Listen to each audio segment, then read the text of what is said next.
आज के इस तकनीकी सत्र में हम गिटहब कोपायलट CLI की वास्तुकला, इसके मुख्य कार्य और डेवलपर्स के लिए इसके वास्तविक फायदों का गहराई से विश्लेषण करेंगे। गिटहब कोपायलट CLI केवल एक साधारण चैटबॉट नहीं है, बल्कि ये आपके टर्मिनल के लिए एक अत्यधिक उन्नत आर्टिफिशियल इंटेलिजेंस असिस्टेंट है।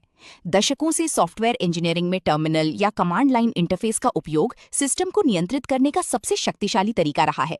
लेकिन इसकी सबसे बड़ी समस्या ये है कि आपको हर कमांड, उसकी फ्लैग्स और आर्ग्यूमेंट्स को याद रखना पड़ता है। एक छोटी सी टाइपिंग मिस्टेक या गलत फ्लैग आपके पूरे प्रोडक्शन डेटाबेस को खतरे में डाल सकता है।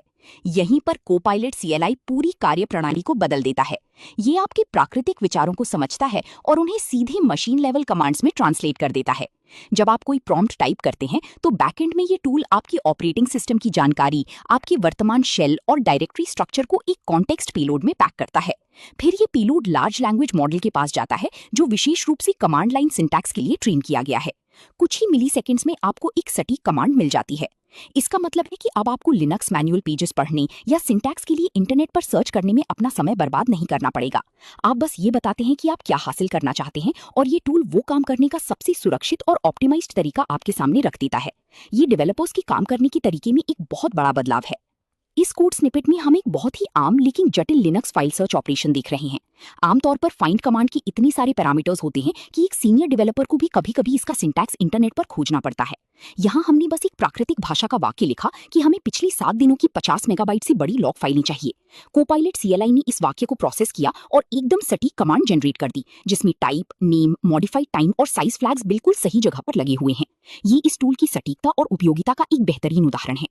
ये फ्लो चार्ट कोपायलट CLI की पूरी जीवन चक्र प्रक्रिया को दर्शाता है। शुरुआत डेवलपर की प्राकृतिक भाषा इनपुट से होती है। ये इनपुट CLI क्लाइंट के पास जाता है, जहां सिस्टम कॉन्टेक्स्ट इकट्ठा किया जाता है, जैसे कि ऑपरेटिंग सिस्टम कौन सा है और शेल एनवायरनमेंट क्या है। ये सारा डेटा सुरक्षित API कॉल के माध्यम से लार्ज लैंग्वेज मॉडल तक पहुंचता है। मॉडल इसका विश्लेषण करके एक सटीक शेल कमांड जनरेट करता है। सबसे महत्वपूर्ण बात यह है कि कमांड सीधे रन नहीं होती, बल्कि डेवलपर को रिव्यू के लिए दिखाई जाती है। डेवलपर इसे जांचता है और फिर उसे एग्जीक्यूट या रिफाइन करने का निर्णय लेता है। सॉफ्टवेयर डेवलपमेंट में फ्लो स्टेट या डीप वर्क का बहुत महत्व है। जब एक डेवलपर अपने टर्मिनल में पूरी एकाग्रता के साथ काम कर रहा होता है, तो उसका फोकस सिर्फ लॉजिक और आर्किटेक्चर पर होता है। लेकिन जैसे ही उसे डॉकर का कोई जटिल नेटवर्क कमांड या गिट का कोई पुराना कमिट रिस्टोर करने का सिंटैक्स याद नहीं आता, उसे टर्मिनल छोड़कर ब्राउजर खोलना पड़ता है।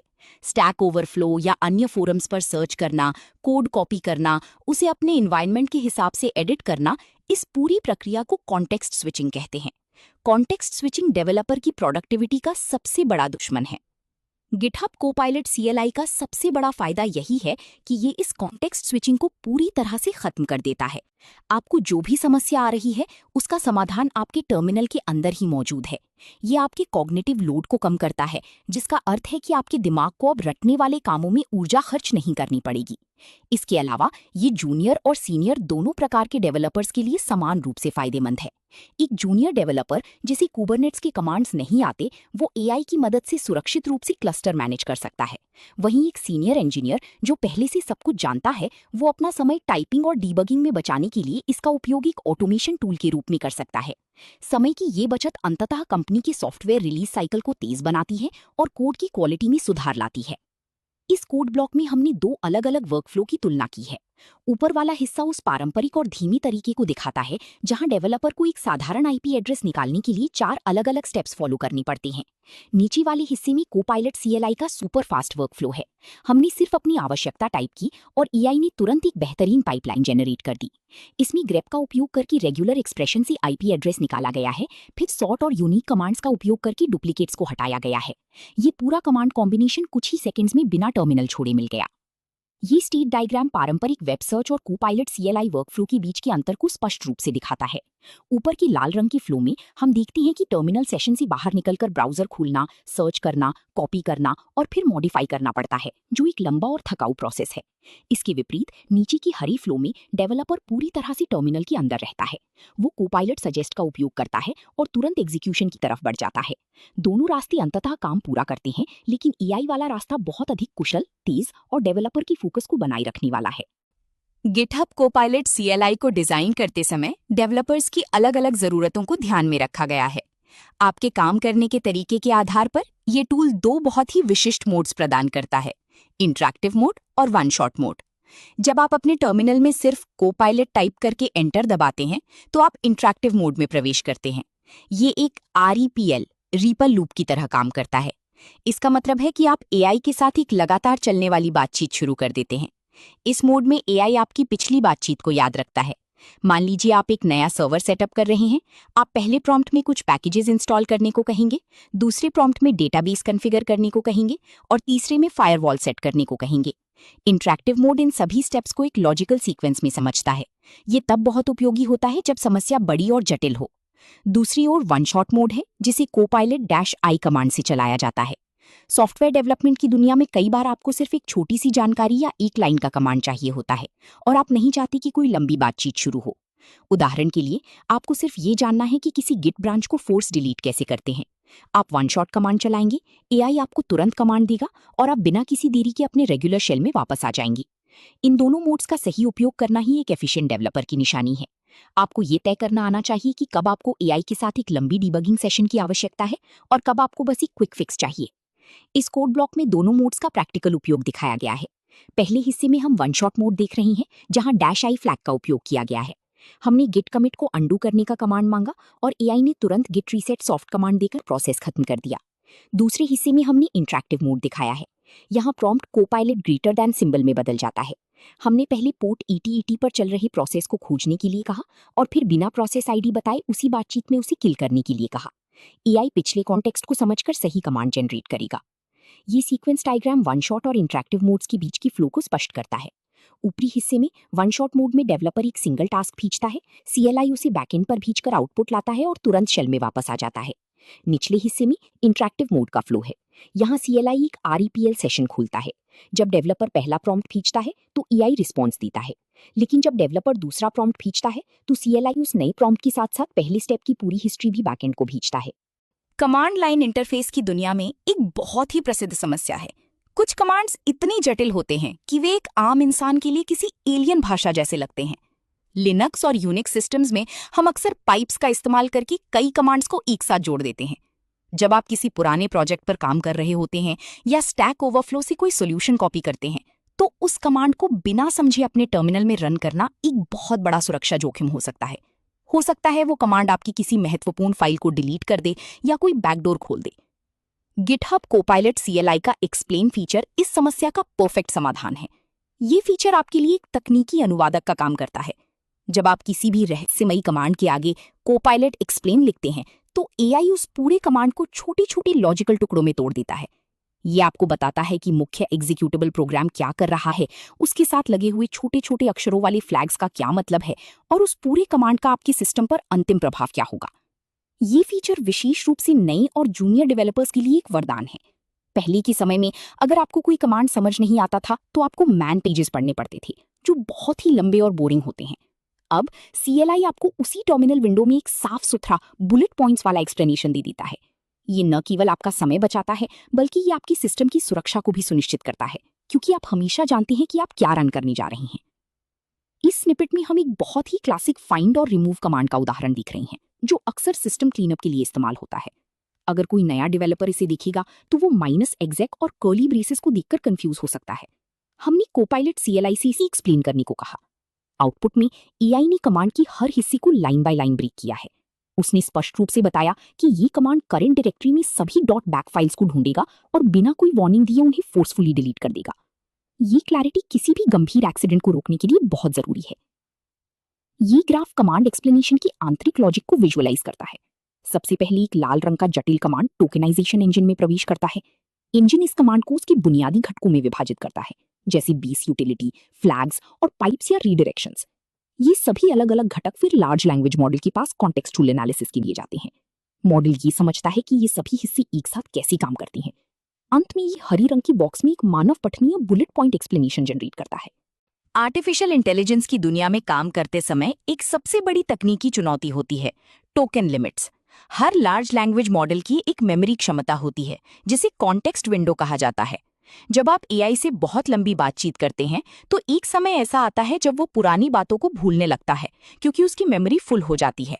लेकिन सॉफ्टवेयर डेवलपमेंट कोई 5 मिनट का काम नहीं है। कभी कभी एक ही सर्वर को डीबग करने में आपको घंटों लग सकते हैं और दर्जनों कमांड्स ट्राई करने पड़ते हैं। अगर इस बीच आपका एआई असिस्टेंट भूल जाए कि आपने शुरुआत में कौन सा पोर्ट चेक किया था, तो पूरी प्रक्रिया बेकार हो जाएगी। इस गंभीर समस्या को हल करने के लिए GitHub Copilot CLI infinite sessions या अनंत सत्र का कॉन्सेप्ट लेकर आया है। ये इंटेलिजेंट कॉम्पैक्शन नाम की एक बहुत ही स्मार्ट तकनीक का उपयोग करता है। जब आपकी बातचीत बहुत लंबी हो जाती है और कॉन्टेक्स्ट विंडो भरने लगती है, तो सीएलआई बैकग्राउंड में आपके पुराने प्रॉम्प्ट्स और आउटपुट्स का एक संक्षिप्त सारांश या समरी बना लेता है। ये पुराने डेटा को पूरी तरह से डिलीट नहीं करता, बल्कि उसे एक छोटे साइज में कंप्रेस कर देता है। वहीं आपकी जो सबसे ताज़ा कमांड्स हैं, उन्हें बिना किसी बदलाव के एकदम सटीक रूप में याद रखता है। इस तकनीकी चमत्कार का नतीजा ये होता है कि आप एक ही इंटरैक्टिव सेशन में पूरा दिन काम कर सकते हैं। एआई आपके पूरे प्रोजेक्ट की स्टेट, आपके द्वारा पहले किए गए फिक्स और आपके अंतिम लक्ष्य को हमेशा याद रखेगा। ये मेमोरी मैनेजमेंट ही कोपायलट सीएलआई को एक साधारण टूल से एक एंटरप्राइज ग्रेड डीबगिंग पार्टनर बनाता है। ये उदाहरण हमें बैकएंड के उस इंटेलिजेंट कॉम्पैक्शन को समझने में मदद करता है। ऊपर वाले हिस्से में हम देखते हैं कि टोकन हेवी स्टेट में हर एक कमांड और उसका लंबा आउटपुट मेमोरी में सेव है, जो जल्द ही लिमिट क्रॉस कर देगा। नीचे वाले हिस्से में कॉम्पैक्शन के बाद एआई ने उन पुरानी स्टेप्स को सिर्फ एक लाइन की समरी में बदल दिया है। यूजर ने सर्वर स्टार्ट किया, पोर्ट ईटी PID 45 द्वारा ब्लॉक था। अब इस छोटी सी समरी के साथ नया प्रॉम्प्ट किल प्रोसेस जुड़ जाता है। इस तरह से मेमोरी भी बच जाती है और जरूरी कॉन्टेक्स्ट भी एआई के पास सुरक्षित रहता है। ये फ्लोचार्ट इंटेलिजेंट कॉम्पैक्शन की डिसीजन मेकिंग को दिखाता है। जब नया प्रॉम्प्ट आता है तो सिस्टम कॉन्टेक्स्ट विंडो का साइज चेक करता है। अगर टोकन लिमिट सेफ है तो ये सीधे एक्टिव मेमोरी में जुड़ जाता है, लेकिन अगर टोकन लिमिट क्रॉस होने वाली है तो ये इंटेलिजेंट कॉम्पैक्शन को ट्रिगर करता है। सिस्टम सबसे पुराने मैसेजेस को समराइज करता है और रॉ लॉग्स को उस समरी से रिप्लेस कर देता है। गिटहब कोपायलट सीएलआई की क्षमताएं केवल शेल कमांड्स टाइप करने तक सीमित नहीं है। ये आपके पूरे रिपॉजिटरी के लिए एक full time subject matter expert या SME की तरह भी काम कर सकता है। कल्पना कीजिए कि आप एक नई कंपनी में शामिल हुए हैं और आपको एक बहुत ही बड़े और पुराने कोड बेस पर काम करने को दिया गया है। आमतौर पर आपको किसी सीनियर इंजीनियर के खाली होने का इंतजार करना पड़ेगा ताकि वो आपको सिस्टम का आर्किटेक्चर समझा सके। लेकिन कोपायलट सीएलआई के रिसर्च एजेंट के साथ आप अपने टर्मिनल से ही पूरे प्रोजेक्ट का विश्लेषण कर सकते हैं। ये रिसर्च एजेंट आपके प्रॉम्प्ट को 3 अलग-अलग श्रेणियों में बांटता है। अगर आप पूछते हैं कि डिप्लॉयमेंट कैसे करें, तो ये इसे एक प्रोसेस क्वेरी मानेगा और आपको स्टेप बाय स्टेप गाइड देगा। अगर आप पूछते हैं कि हमारा ऑथेंटिकेशन फ्लो क्या है, तो ये कॉन्सेप्चुअल जवाब देगा। और अगर आप इसे स्पष्ट निर्देश देते हैं कि मुझे डेटाबेस लेयर का टेक्निकल डीप डाइव दो, तो ये पूरे कोड को स्कैन करके आपको आर्किटेक्चर डायग्राम्स और कोड स्निपेट्स के साथ एक विस्तृत रिपोर्ट बनाकर देगा। सबसे शानदार बात यह है कि ये सारा रिसर्च हवा में गायब नहीं होता।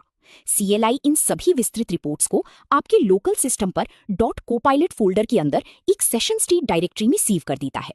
आप इन मार्कडाउन फाइल्स को बाद में कभी भी पढ़ सकते हैं, अपनी टीम के साथ शेयर कर सकते हैं या अपनी प्रोजेक्ट की आधिकारिक डॉक्यूमेंटेशन का हिस्सा बना सकते हैं। ये टूल टर्मिनल को एक नॉलेज डिस्कवरी इंजन में बदल देता है। इस छोटी सी स्निपेट में हम देख रहे हैं कि कोपायलट सीएलआई द्वारा जेनरेट किए गए रिसर्च डेटा को कैसे एक्सेस किया जाए। हमने ls कमांड का उपयोग किया है, जो टाइम के हिसाब से .copilot डायरेक्टरी के अंदर सेव किए गए रीसेंट सेशंस को लिस्ट करता है। नीचे कमेंट में एक पाथ का उदाहरण है जो दिखाता है कि ऑथेंटिकेशन फ्लो की रिसर्च एक प्रॉपर मार्कडाउन फाइल के रूप में सेव हो गई है। ये साबित करता है कि सीएलआई सिर्फ अस्थायी चैट नहीं है, बल्कि ये एक परमानेंट नॉलेज बेस तैयार करने का भी एक बेहतरीन और सुव्यवस्थित तरीका है। ये फ्लोचार्ट रिसर्च एजेंट की क्लासिफिकेशन या वर्गीकरण प्रक्रिया को स्पष्ट करता है। टर्मिनल से जब क्वेरी आती है तो एजेंट उसका इंटेंट या इरादा समझता है। अगर सवाल कैसे का है तो वो प्रोसेस गाइड बनाता है। अगर सवाल क्या है तो कॉन्सेप्चुअल जवाब देता है। और अगर डीप डाइव मांगा गया है तो फुल टेक्निकल रिपोर्ट तैयार करता है। इन तीनों रास्तों का अंतिम परिणाम एक मार्कडाउन रिपोर्ट होती है, जो सुरक्षित रूप से लोकल .copilot फोल्डर में सेव हो जाती है और फिर डेवलपर की स्क्रीन पर डिस्प्ले होती है। गिटहब कोपायलट का डिफॉल्ट एआई मॉडल बहुत ही बुद्धिमान है, लेकिन ये आपके प्रोजेक्ट के अंदरूनी नियमों को नहीं जानता। हर कंपनी के अपने कुछ खास कोडिंग स्टैंडर्ड्स होते हैं, डिप्लॉयमेंट के अपने तरीके होते हैं और सुरक्षा के कुछ सख्त नियम होते हैं जो हर डेवलपर को मानने पड़ते हैं। गिटहब कोपायलट सीएलआई आपको इस एआई को अपनी कंपनी के डीएनए के अनुसार कस्टमाइज करने की पूरी आज़ादी देता है। इसका सबसे आसान तरीका है अपने रिपॉजिटरी में एक कस्टम इंस्ट्रक्शंस फाइल बनाना। जब आप .github फोल्डर के अंदर copilot-instructions.md फाइल बनाते हैं, तो आप एआई को अपनी कंपनी के नियम सिखा रहे होते हैं। इसके बाद जब भी कोई डेवलपर टर्मिनल में कोई प्रॉम्प्ट टाइप करेगा, सीएलआई बैकग्राउंड में चुपचाप उन सारी नियमों को एलएलएम के पास भेज देगा। इसका मतलब है कि एआई कभी भी ऐसा कोई कमांड सजेस्ट नहीं करेगा जो आपकी कंपनी की पॉलिसी के खिलाफ हो। लेकिन कस्टमाइजेशन यही नहीं रुकता, आप कस्टम एजेंट्स और स्किल्स भी बना सकते हैं। स्किल्स वो रीयूजेबल प्रॉम्प्ट मॉड्यूल्स हैं जो सीएलआई को कोई विशेष काम करने की ताकत देते हैं। उदाहरण के लिए, आप एक डिप्लॉयमेंट एजेंट बना सकते हैं और उसे केवल कुछ खास शेल कमांड्स रन करने की परमिशन दे सकते हैं। इन कस्टम एजेंट्स और इंस्ट्रक्शंस का उपयोग करके आप एक साधारण एआई को एक ऐसे हाईली स्पेशलाइज्ड और डोमेन एक्सपर्ट टीम मेंबर में बदल देते हैं जो आपके टर्मिनल बैठकर आपकी टीम के हर एक नियम का पालन करता है। यहाँ हमने कोपायलट सीएलआई के लिए कस्टम स्किल फाइल का उदाहरण दिया है। इसके सबसे ऊपर यामल फ्रंट मैटर है, जहां हमने स्किल का नाम सिक्योर डिप्लॉय एजेंट रखा है। हमने अलाउड टूल्स में शेल स्पेसिफाई किया है ताकि इसे कमांड्स रन करने की परमिशन मिल सके। नीचे मार्कडाउन बॉडी में हमने दो बहुत ही सख्त नियम लिखे हैं। पहला, डिप्लॉयमेंट कमांड देने से पहले हमेशा एनपीएम टेस्ट रन करना है। दूसरा, डॉकर कमांड्स में कभी भी फोर्स फ्लैग का इस्तेमाल नहीं करना है। अब सीएलआई हमेशा इन नियमों से बंधा रहेगा और एक अनुशासित असिस्टेंट की तरह काम करेगा। ये सीक्वेंस डायग्राम कस्टमाइजेशन की लोडिंग प्रोसेस को दर्शाता है। जब डेवलपर डिप्लॉय दी ऐप कमांड देता है तो सीएलआई क्लाइंट सीधे एलएलएम के पास नहीं जाता। वो पहले लोकल रिपोजिटरी को स्कैन करता है ताकि कस्टम इंस्ट्रक्शंस फाइल मिल सके। फिर वो कस्टम स्किल्स या एजेंट्स को स्कैन करता है ताकि परमिशन रूल्स मिल सके। जब ये सारा डेटा इकट्ठा हो जाता है तब सीएलआई यूजर के प्रॉम्प्ट, रूल्स और परमिशंस को एक साथ मर्ज करके एलएलएम को भेजता है। इसकी परिणाम स्वरूप जो कमांड वापस आती है वो पूरी तरह से सुरक्षित, कॉन्टेक्स्ट अवेयर और कंपनी के नियमों के अनुसार होती है। इस ट्रेनिंग सेशन के अंतिम पड़ाव में हम इस बात पर चर्चा करेंगे कि गिटहब कोपायलट सीएलआई को अपने दैनिक वर्कफ्लो में सुरक्षित और प्रभावी ढंग से कैसे शामिल किया जाए। ये टूल आपको सुपर पावर देता है, लेकिन इस पावर के साथ जिम्मेदारी भी आती है। सबसे महत्वपूर्ण नियम जिसे हर डेवलपर को याद रखना चाहिए वो है प्रॉम्प्ट, रिव्यू, रिफाइन और एग्जीक्यूट। चूंकि एआई मॉडल्स प्रोबेबिलिस्टिक होते हैं, वे कभी-कभी गलतियां कर सकते हैं या ऐसा कमांड दे सकते हैं जो आपकी विशिष्ट एनवायरनमेंट के लिए सही ना हो। इसीलिए सीएलआई इस तरह से डिजाइन किया गया है कि वो कभी भी आपकी अनुमति के बिना कोई कमांड सीधे रन नहीं करता। आपके पास हमेशा ये विकल्प होता है कि आप उस कमांड को देखें, अगर कुछ गलत लगी तो एआई को उसे सुधारने के लिए कहें, और जब आप पूरी तरह संतुष्ट हों तभी उसे एग्जीक्यूट करें। इसी कंसेप्ट को ह्यूमन इन द लूप कहा जाता है। अपने वर्कफ्लो को ऑप्टिमाइज करने के लिए हमेशा लंबी और जटिल समस्याओं के लिए इंटरैक्टिव आरईपीएल मोड का उपयोग करें, जहां कॉन्टेक्स्ट सुरक्षित रहता है। त्वरित जानकारी के लिए वन शॉट मोड का उपयोग करें और अपनी टीम के लिए हमेशा कस्टम इंस्ट्रक्शन सेट करके रखें ताकि एआई आपके प्रोजेक्ट के नियमों का पालन करें। अगर आप इन सिद्धांतों को अपनाती हैं तो आप न केवल अपनी गति बढ़ाएंगी बल्कि सिस्टम की सुरक्षा से भी कोई समझौता नहीं करेंगी। मुझे पूरा विश्वास है कि इस सेशन से आपने कोपायलट सीएलआई की वास्तुकला और इसके फायदों तो बहुत अच्छी तरह समझ लिया होगा। ऐसे ही premium certification preparation, Q and A banks, full e books, audio books, full length training और इंटरव्यू गाइड्स के लिए कृपया quicktechie.com पर जरूर विजिट करें। वीडियो को लाइक और सब्सक्राइब करना ना भूलें। धन्यवाद। ये अंतिम कोड ब्लॉक उस human in the loop workflow को बिल्कुल स्पष्ट कर देता है। डेवलपर ने शुरू में सभी डॉकर कंटेनर्स को स्टॉप करने का कमांड मांगा। एआई ने सही कमांड दिया, लेकिन डेवलपर ने रिव्यू करते समय महसूस किया कि ये खतरनाक हो सकता है और प्रोडक्शन कंटेनर्स भी बंद हो सकती हैं। इसलिए उसने उसी सेशन में प्रॉम्प्ट को रिफाइन किया और कहा कि सिर्फ टेस्ट नाम वाले कंटेनर्स को ही स्टॉप करूं। एआई ने तुरंत एक नया, सुरक्षित और फिल्टर्ड कमांड जनरेट कर दिया। ये प्रक्रिया दिखाती है कि कैसी इंसानी दिमाग और एआई की गति मिलकर एक परफेक्ट और सुरक्षित डेवलपमेंट साइकिल बनाती हैं। ये अंतिम ग्राफ एक आदर्श और सुरक्षित सीएलआई वर्कफ्लो का सारांश प्रस्तुत करता है। प्रक्रिया टर्मिनल टास्क को पहचानने से शुरू होती है। डेवलपर मोड चुनकर प्राकृतिक भाषा में प्रॉम्प्ट भेजता है। एआई कमांड जनरेट करता है जो सबसे क्रिटिकल डिसीजन नोड यानी ह्यूमन रिव्यू के पास पहुंचता है। Welcome to quicktechie.com. So just type in quicktechie.com here. Then you can go through the material which is provided by Quicktechie. So we have first of all video courses which you can go here and you can find the various video courses across the technologies as well as finance domain. So if you see in Microsoft, we have 8 programs currently running. Next, you can go through the ebooks available. So all the ebooks which are in PDF format today, and you can download this. So let me go through Microsoft certification ebooks. You can click on any of this and you can see this is the PDF available for you to download. So these are the premium ebook mostly available on quicktechie.com platform only. Now, the second part is exam simulator. As we primarily focus on the all technology companies and finance domain certification preparation material. So this is a company wide listed here and you can go through this. So let me go through the Microsoft one again. You can see these are all Microsoft related certification. AB 730 exam, if you open it, so you can see here this and all the practice papers are available here. Today we have a 5 practice paper. So click on the first practice paper. It would load the questions. You can answer this question. This is way you can answer it and you can move to the next question. Now, third material we wanted to highlight is an audiobook. So we started recently with the audiobooks as well, which you can listen on the go. And various technology-wise ebooks are available. And at the last, this is our alumni. These people who are subscribing to our courses and this platform, they are all listed here. And at the end, I wanted to tell you, if you find any course or training or certification preparation material which you want to get us prepared for yourself, please put on the comment section. If you're watching on YouTube, on Udemy, or on this platform itself, quicktechie.com, then please put the comment, or you can even send an email to using this contact us options here. You can directly do the WhatsApp message. You can call us on this numbers as well.